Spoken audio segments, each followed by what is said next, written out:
Muy bien, continuando con el desarrollo comprimido del libro 2695 Preguntas y Respuestas y Obligaciones. De mi autoría nos toca ver ahora el tema 28, compensación y confusión, que es uno de los modos de extinción de las obligaciones de la que hemos hablado en el anterior vídeo. Empecemos por la compensación, conceptualizando la compensación. La compensación es un modo de extinción de dos obligaciones. Cuando dos personas, es decir, un acreedor y un deudor, se vuelven, se tornan, se transforman, se mutan en recíprocamente deudoras y acreedoras a la vez. A ver, ¿cómo nos ayuda la concepción doctrinal clásica con los Masó? Ellos decían la compensación es aquel modo de extinción de dos obligaciones cuando una obligación se extingue por medio de la otra. Al existir entre los dos sujetos, obviamente parte activa y pasiva, la calidad recíproca, homogénea y líquida de ser deudores entre ambas. Fíjense que esos términos pasivo y activo quedan un tanto difusos porque se produce justamente el tema ese de la compensación.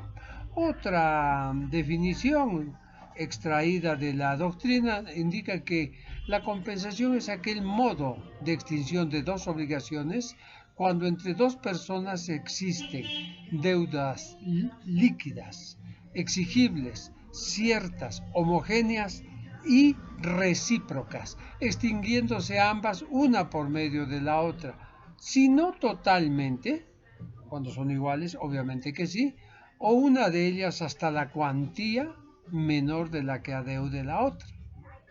El artículo 363 del Código Civil, concordante con esa situación, dice, cuando dos personas son recíprocamente acreedoras y deudoras, las dos deudas se extinguen por compensación.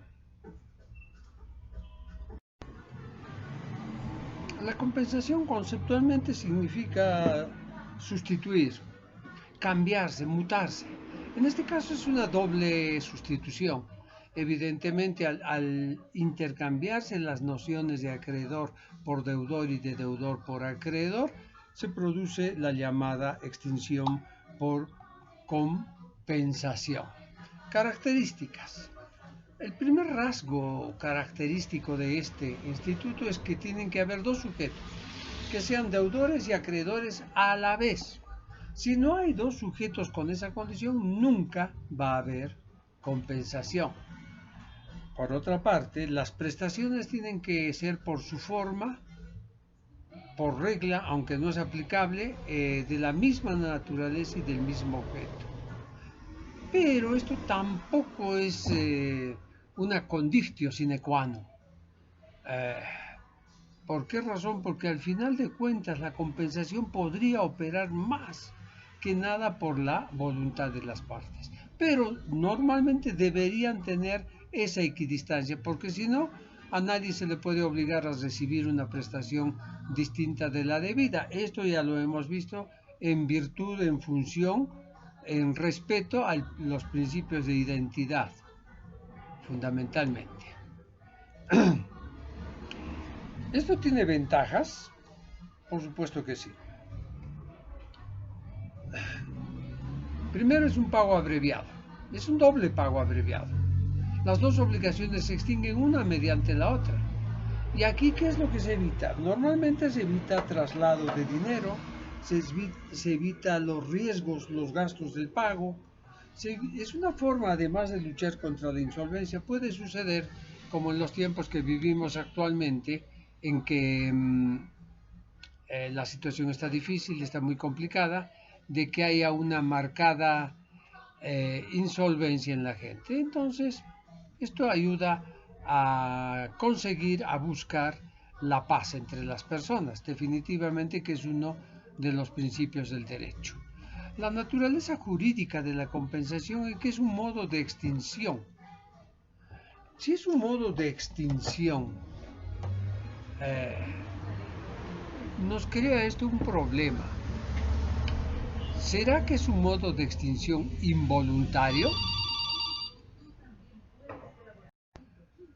Muchos aquí se plantean el dilema de que no hay dilema. ¿Por qué? Porque tiene que ser voluntario, porque una de las partes no puede estar obligada. Y sí, sí, razonando primigeniamente, planamente, sí, pero razonando infine no es tan fácil. ¿Por qué razón? Porque definitivamente uno de los conflictos fundamentales que tiene el acreedor es que tiene que cobrar.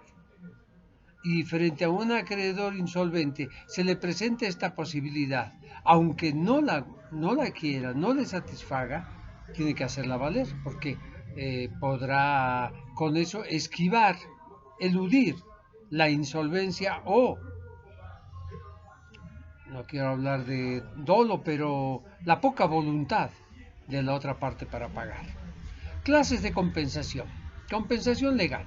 Este es cuando surge del imperio de la ley, contra la voluntad de las partes.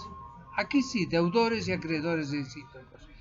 Se trata de dos deudas que son homogéneas, líquidas, exigibles, recíprocas y singulares. El artículo 364 del Código Civil se ocupa de ella y dice modo de operarse la compensación. La compensación se opera desde el momento en que las dos deudas coexisten en el importe de sus cuantías, si son iguales o de la menor, si no lo son.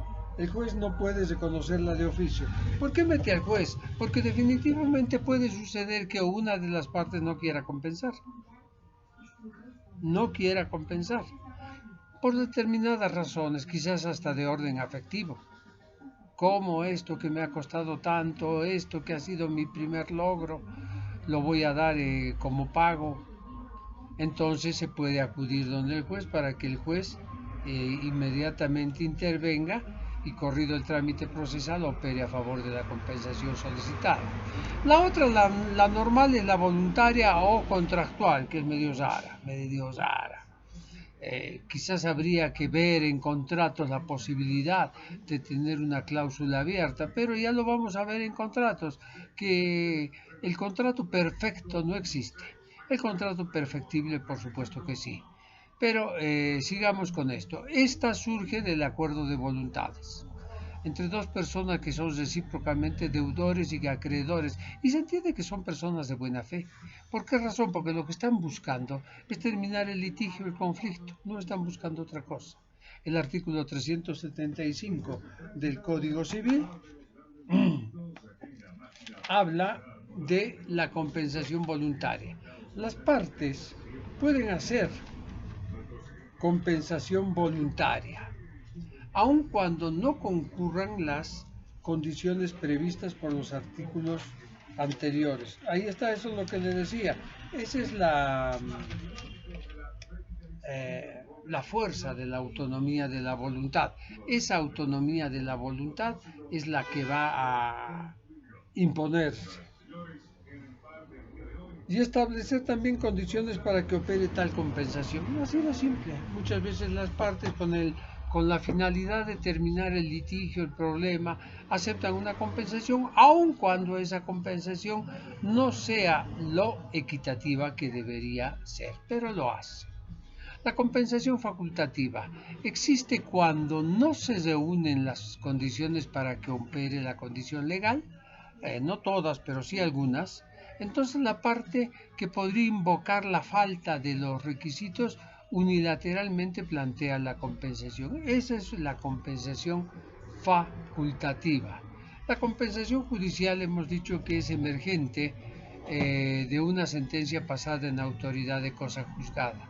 Esta compensación está prevista en nuestra economía jurídica, en nuestra arquitectura jurídica. Prefiero utilizar arquitectura jurídica más que economía. El término de economía, entre paréntesis, nos ha sido heredado por una costumbre de decir economía jurídica, pensando que la economía es un conjunto de no solo acciones y normas que regulan una disciplina, pero creo que más se adecua a arquitectura. ¿Por qué razón? Porque es una estructura jurídica que está al servicio de la ley. Eso es el derecho. Opera esta compensación judicial cuando hay una deuda líquida por una parte y otra deuda ilíquida, evidentemente, con algo habrá que pagar. Si la ilíquida puede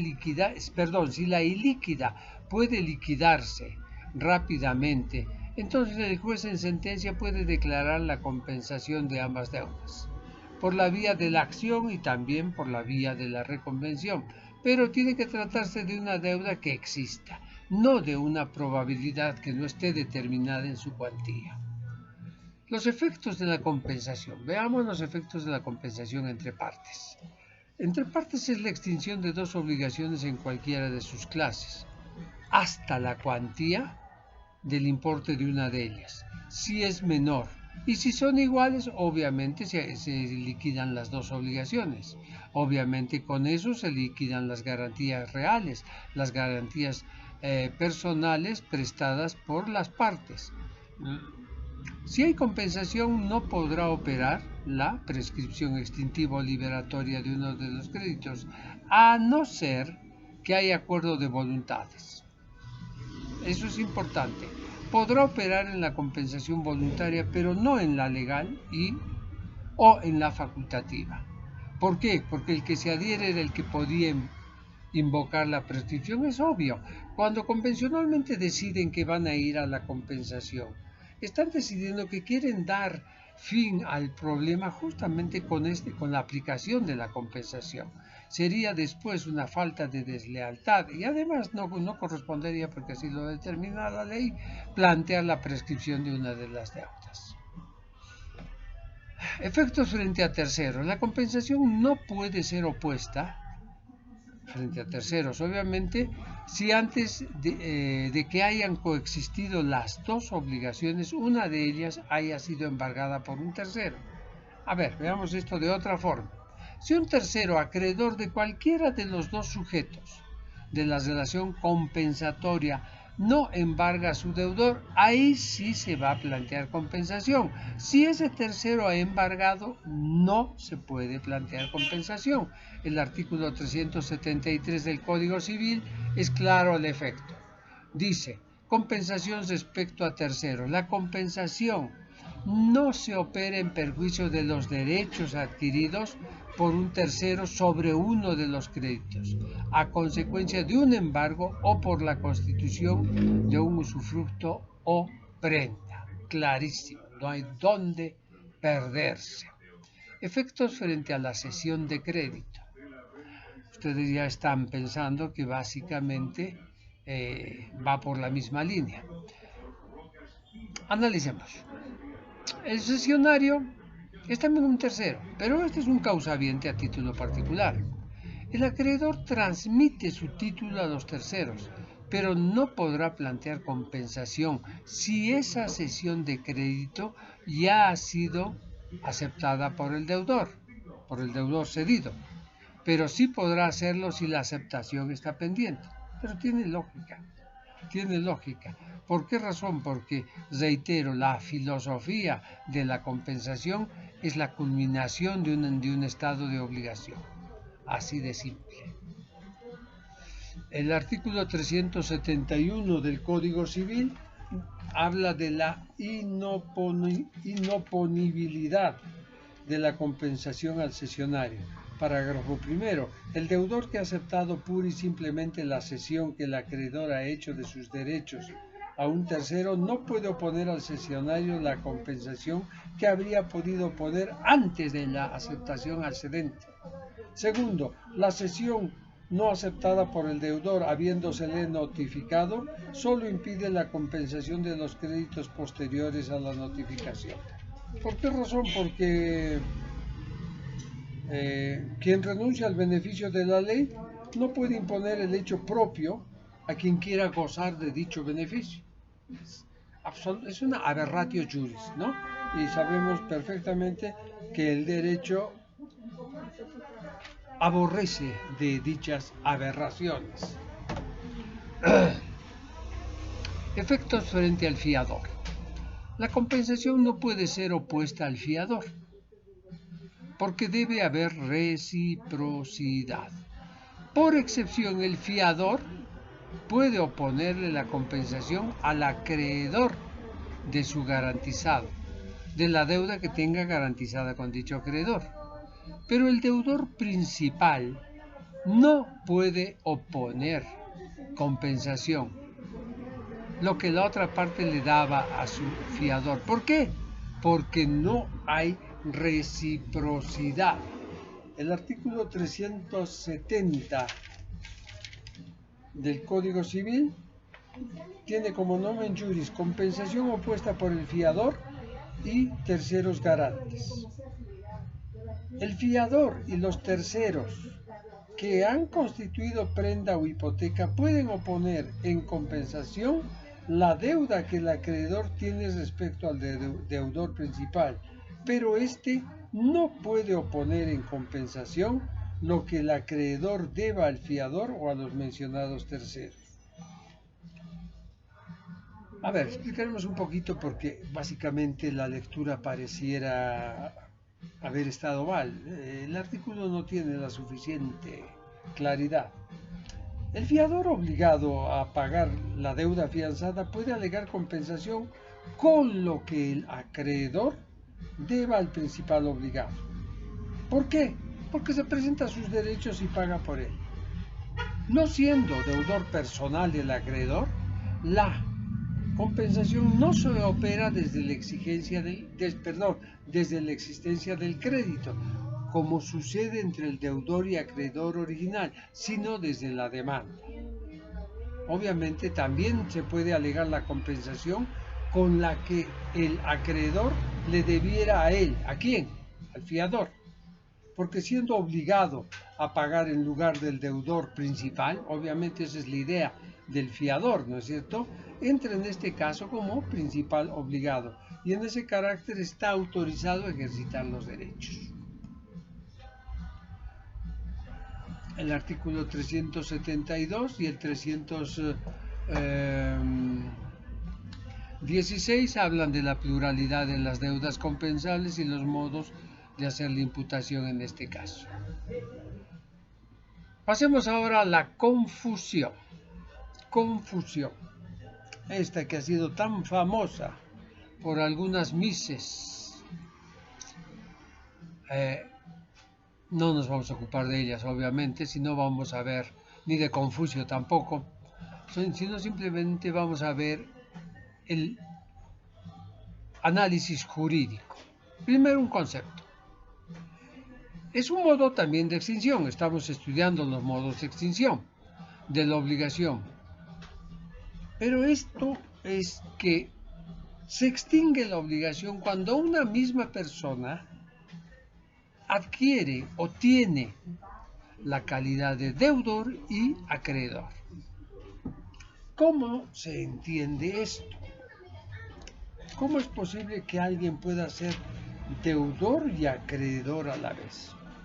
El capítulo 5 de la confusión, en el artículo 376, efecto extintivo, dice: cuando en una misma persona se reúnen las calidades de acreedor y deudor, la obligación se extingue y se liberan los terceros que prestaron garantías para el deudor.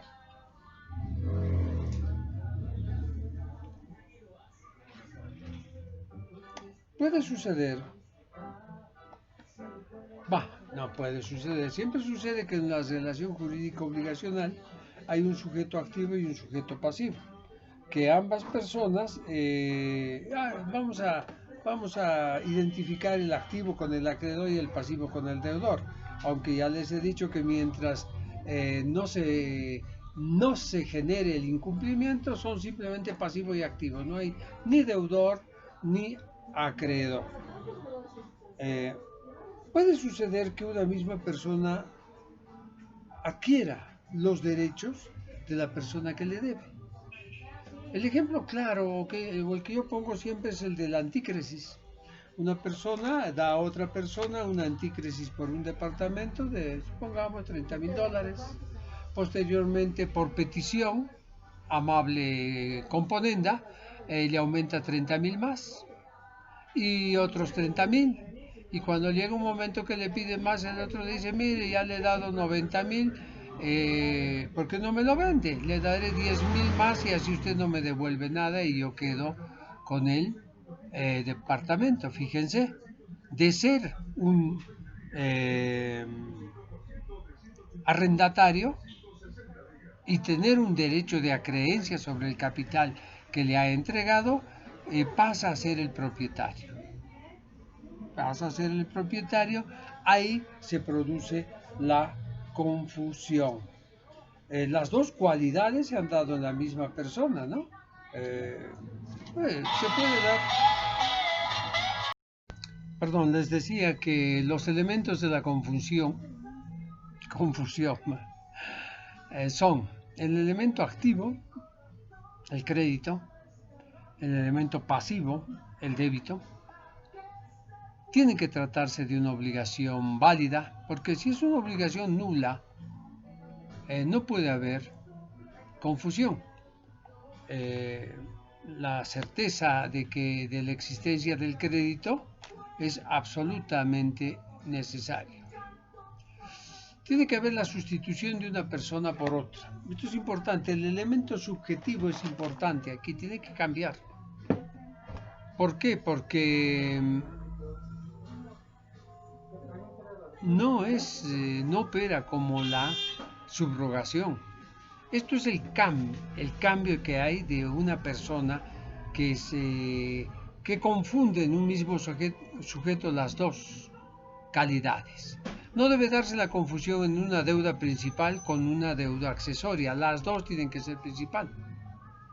Solamente así va a haber confusión.